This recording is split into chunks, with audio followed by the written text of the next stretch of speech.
PSC में आपका स्वागत है। आज का हमारा टॉपिक है भारत में जनसंख्या, आकार वृद्धि, श्रम शक्ति, व्यावसायिक वितरण, भाग 3। इसके 2 भाग हम कर चुके हैं।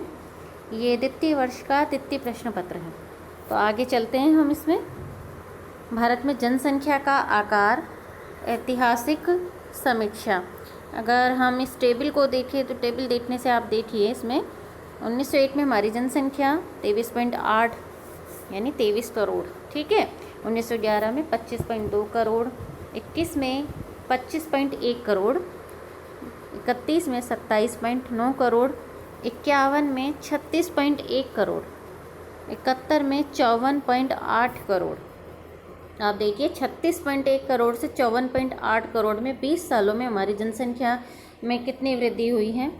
फिर आगे 81 में 68.3 करोड़, 91 में 84.3 करोड़, 2001 में जनसंख्या हमारी 102 करोड़ यानी 1 अरब तक पहुंच गई थी, और 2011 में हमारी जनसंख्या 121 करोड़ या मैं कहूँ 1 अरब 21 करोड़ हमारी जनसंख्या पहुंच गई, ठीक है। अब जनसंख्या की दशकीय वृद्धि की बात की जाए तो उसका परसेंटेज अगर हमें याद करना हो, दशकीय वृद्धि से मतलब आप समझिए एक दशक में कितनी वृद्धि हो रही है।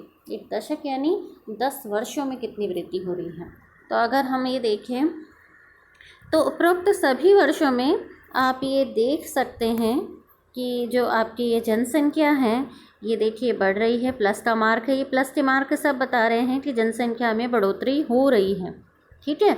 सिर्फ मात्र एक इस दशक में, ठीक है, ये इस दशक में आपकी जनसंख्या नेगेटिव शो कर रही है, जो ये बता रही है कि 1911 से 1921 का जो दशक रहा है, इस दशक में हमारी जनसंख्या में कमी आई है, और ये कमी भी यहाँ साफ दिख रही है। 25.2 से 25.1 करोड़ यानी कमी नज़र आ रही है, इसलिए ये माइनस में आपको पता चल रहा है -10.31, ठीक है। तो जनसंख्या वृद्धि का जो प्रतिशत है वो नेगेटिव आ रहा है।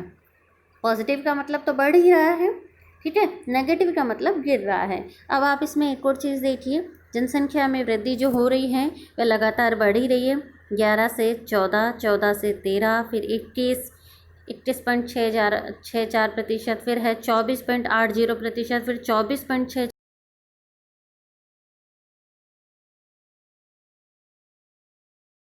प्रतिशत कि पर्टिकुलर ये जो वर्ष रहे हैं 21.64% से लेके आपके ये 23.86, यानी पर्टिकुलर अगर मैं बात करूं 1961 से 1991 तक का ये जो आपके ये पीरियड रहा है, इसमें आपकी जनसंख्या वृद्धि दर बहुत तीव्र रही है।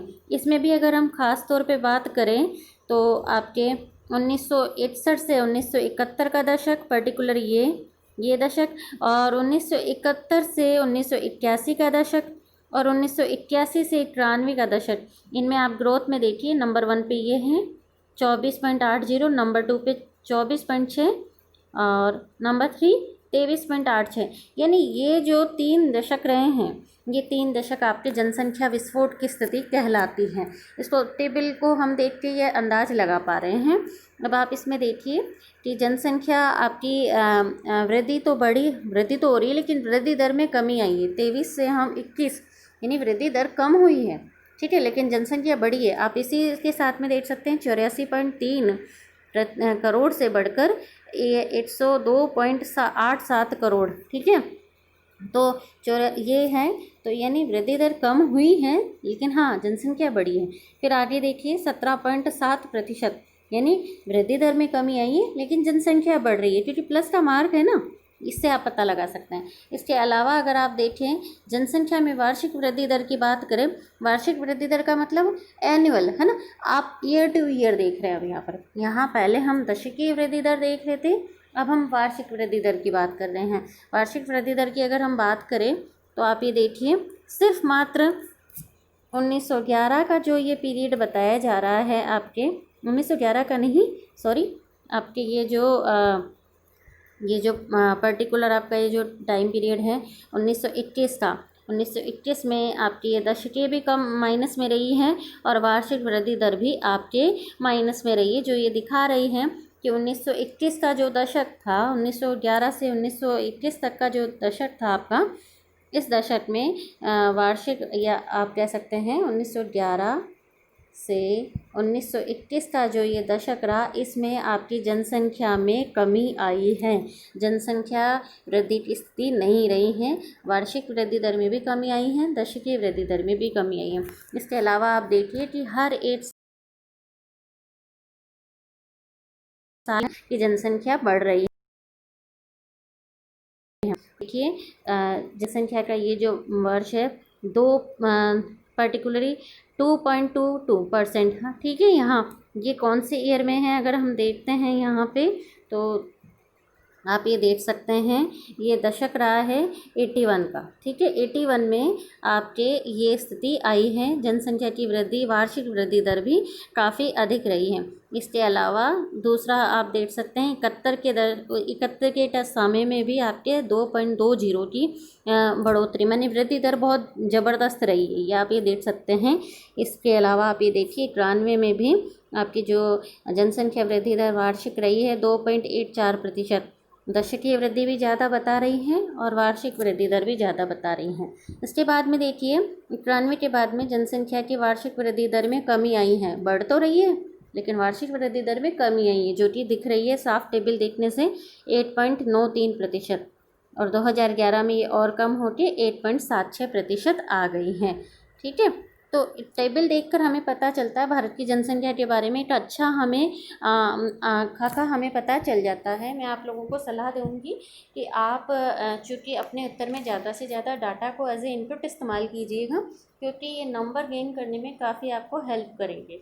तो आप अभी से ही जब आपकी पढ़ाई जैसे स्टार्ट कर रहे हैं, हाथों हाथ अपनी कॉपी में भी लिखते जाइए कि मुझे पर्टिकुलर इस ईयर के डाटा वहाँ पे लिखने हैं एग्ज़ाम के टाइम में जब आपसे पूछा जाए, ताकि आपका उत्तर बहुत अच्छा हो सके, ठीक है। तो ये ख़ास तौर पे ध्यान रखिए कि टेबल का और डाटा का कितना महत्व है। ये आप कह सकते हैं एक इंजन है, डाटा आपकी इंजन है जो आपके उत्तर को बहुत अच्छा रूप देने का और अच्छे नंबर लाने में सहायक सिद्ध हो सकते हैं। आप इसको उतार कर उसको रिमेंबर कीजिए, मेमोराइज़ करिए, बार बार देखिए, आपको वो याद हो जाएंगे। लास्ट टाइम में ये चीज़ें याद होने से हो नहीं पाएगी, ठीक है ना।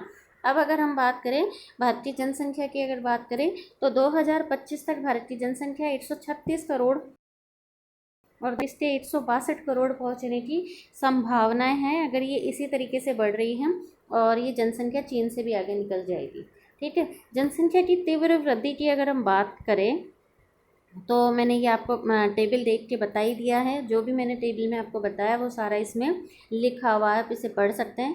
भारत में जनसंख्या का अगर भावी अनुमान देखें तो आप ये देखिए कि 2050 तक हम चीन को भी पीछे छोड़ देंगे। 2025 में चीन की जनसंख्या 143 करोड़ रहेगी, जबकि भारत की जनसंख्या 136 करोड़ रहेगी। तो ऐसी स्थिति, और 2050 में चीन की जनसंख्या घट जाएगी, क्योंकि वहाँ पर एक वन चाइल्ड पॉलिसी का काफ़ी इम्पैक्ट पड़ रहा है। इस वजह से 2050 में इसके गिरकर 136.9 करोड़ रहने की संभावना है, जबकि भारत में उसी टाइम 2050 के समय 162.8 करोड़ पहुँचने की संभावना है जनसंख्या की। भारत में जनसंख्या में विस्फोटक वृद्धि अगर हम बात करें तो जनसंख्या हमारी विस्फोटक गति से बढ़ रही है, ठीक है। इसको हम देख सकते हैं विस्फोटक गति से कैसे बढ़ रही है। अगर हम और देशों के मुकाबले देखें तो भारत में जो जन्म दर है 21.4 जन्म दर का जो हमारा आंकड़ा है वो है 21.4 प्रति हजार, ठीक है। मृत्यु दर हमारी है 7 प्रति हजार, और अगर हम इन दोनों का डिफरेंस देखें तो वो डिफरेंस आ रहा है 8.76%। ये 2013 के अनुसार बताया गया।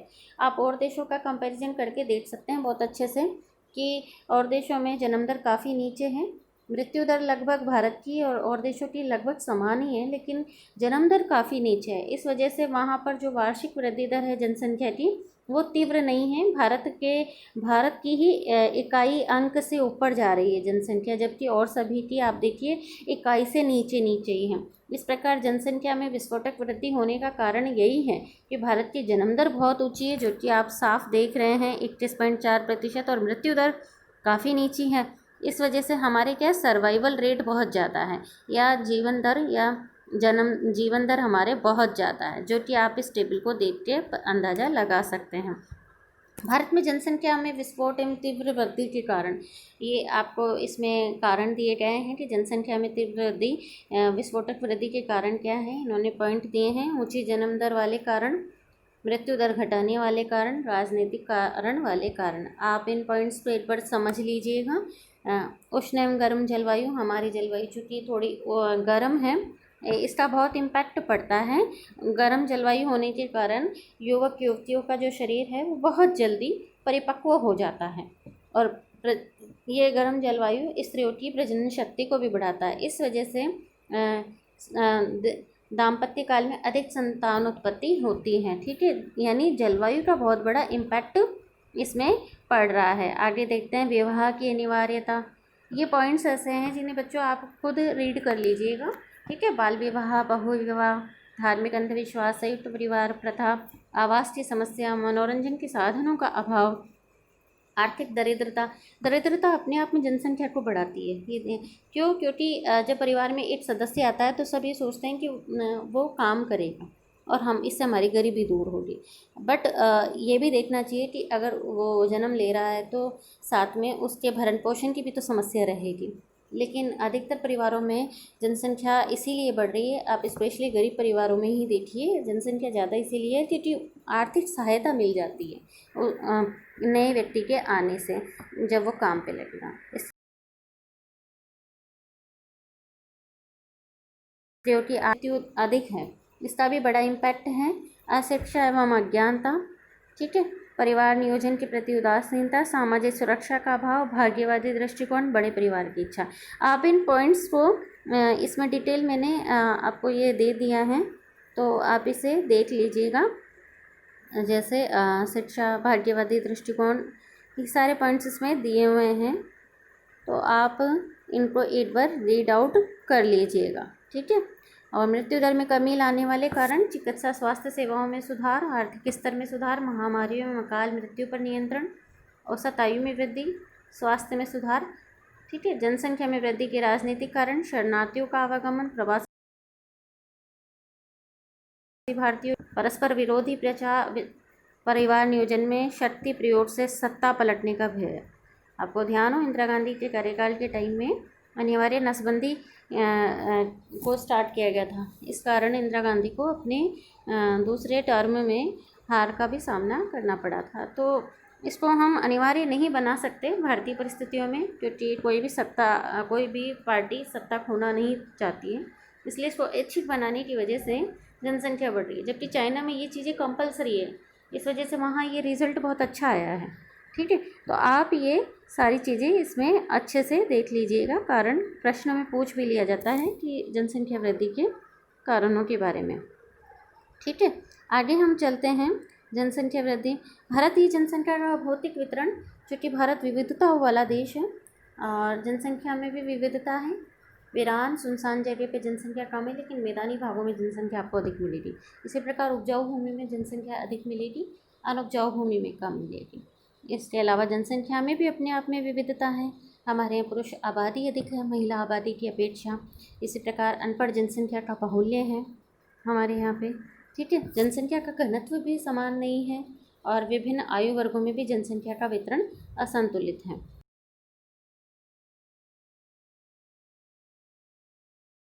अगर उपरोक्त तालिका में कि जनसंख्या के बारे में, उत्तर प्रदेश हमारे जनसंख्या में नंबर 1 स्टेट रहा है। यहाँ जनसंख्या 19.98 करोड़ रही है 2011 की आबादी में। मैं आपको ये बता दूँ पहले ही, आप शुरुआती 5 बड़े जनसंख्या वाले देशों को थोड़ा देख लीजिएगा कि किस देश में, किस राज्य में कितनी जनसंख्या है। ठीक है, तो अगर टॉप 5 स्टेट्स की बात की जाए तो उत्तर प्रदेश, महाराष्ट्र, बिहार, पश्चिम बंगाल, आंध्रा, इन 5 ये नंबर वाइज आप ध्यान रखिएगा कि इनमें जनसंख्या ज़्यादा है। सबसे ज़्यादा उत्तर प्रदेश में है, जो कि देश की कुल जनसंख्या का 16% भाग कवर करती है। ठीक है, इसी प्रकार महाराष्ट्र सेकंड नंबर पे है, जहां जनसंख्या 11.24 करोड़ है, जो कि कुल जनसंख्या का 9.29% कवर कर रही है। पश्चिम बंगाल की बात करें तो जनसंख्या यहाँ पर है 9.13 करोड़, 9 करोड़ 13 लाख, ठीक है। और जनसंख्या की अगर हम बात करें यहाँ प्रतिशत में तो ये 7.55% है कुल देश की जनसंख्या का। राजस्थान का भी आप याद कर लीजिएगा अपने स्टेट का, थोड़ा सा यह काफ़ी बेनिफिशियल रहेगा आपके लिए। तो राजस्थान नंबर 8 पे है, जहाँ जनसंख्या है 6 करोड़ 85 लाख, जो कि देश की कुल जनसंख्या का 5.67% है, ठीक है। तो ये टेबल आप थोड़ा ध्यान से देखिएगा, और इसमें भी आपको मैंने बता ही दिया है शुरुआती 3 या 5 और प्लस अपना राज्य।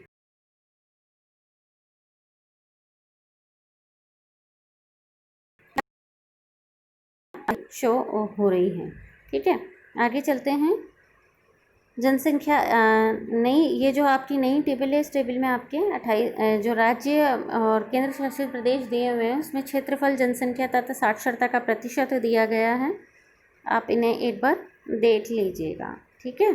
जनसंख्या और साक्षरता का प्रतिशत, अगर हम साक्षरता की बात करें तो किस राज्य के अंदर सबसे ज़्यादा साक्षरता है, ये देखिए आप इसमें आपके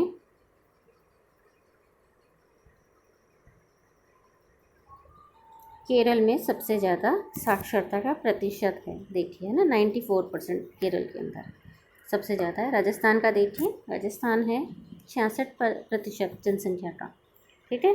तो यहाँ ये जनसंख्या का आपको पता चल रहा है। इसके अलावा अगर हम आगे देखते हैं तो भारत में जनगणना 2011 के प्रमुख तथ्य दृष्टि से देख लीजिए आप। इसमें कुल जनसंख्या 100 संख्या है 58.75 करोड़। जनसंख्या में वृद्धि, अगर हम दशक की बात करें तो दशकीय वृद्धि को अगर हम प्रतिशत के रूप में देखें 17.7% ये जनसंख्या वृद्धि रही है, ठीक है। और इसमें निरपेक्ष वृद्धि 18.2 करोड़। लिंगानुपात की बात करें तो लिंगानुपात में 943 प्रति 1000 पुरुषों के पीछे 943 महिलाएं हैं, और 0 से 6 आयु वर्ग में लिंगानुपात 919 प्रति 1000 जन्म पर है। यानी छोटे बच्चों की एज में लिंगानुपात का जो स्तर है वो हमारा खतरनाक है या संतुलित नहीं है, हम ये कह सकते हैं। केरल सर्वाधिक लिंगानुपात वाला राज्य है, मोस्ट इम्पोर्टेंट, आप ध्यान रखिएगा, ये डाटा याद रखिए, कंपटीशन एग्जाम्स में काम आने वाले हैं। हरियाणा में कम है, हरियाणा में है 879। जनसंख्या घनत्व की बात की जाए तो सर्वाधिक जनसंख्या घनत्व दिल्ली के अंदर है, जहाँ प्रति वर्ग किलोमीटर पे कितनी आबादी रह रही है 11,320 करोड़। और सबसे कम जनसंख्या घनत्व अरुणाचल प्रदेश, जहाँ पर 17 व्यक्ति प्रति वर्ग किलोमीटर पर रह रहे हैं। 0 से 6 आयु वर्ग की जनसंख्या में हमारे जनसंख्या का प्रतिशत है 13.59%, यानी लगभग 16 करोड़ आबादी 0 से 6 आयु वर्ग की है।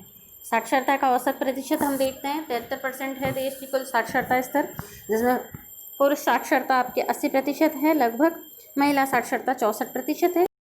साक्षर राज्य केरल और न्यूनतम साक्षरता वाला राज्य बिहार। सर्वाधिक जनसंख्या वाले राज्यों के बारे में हम पहले ही बात कर चुके हैं, और सबसे कम जनसंख्या वाले राज्यों में सिक्किम 6.11 लाख की आबादी के साथ। तो ये हमारा जनसंख्या का आज का टॉपिक है। आगे हमें इसमें और कवर करना है, लेकिन आज के लिए इतना ही। धन्यवाद।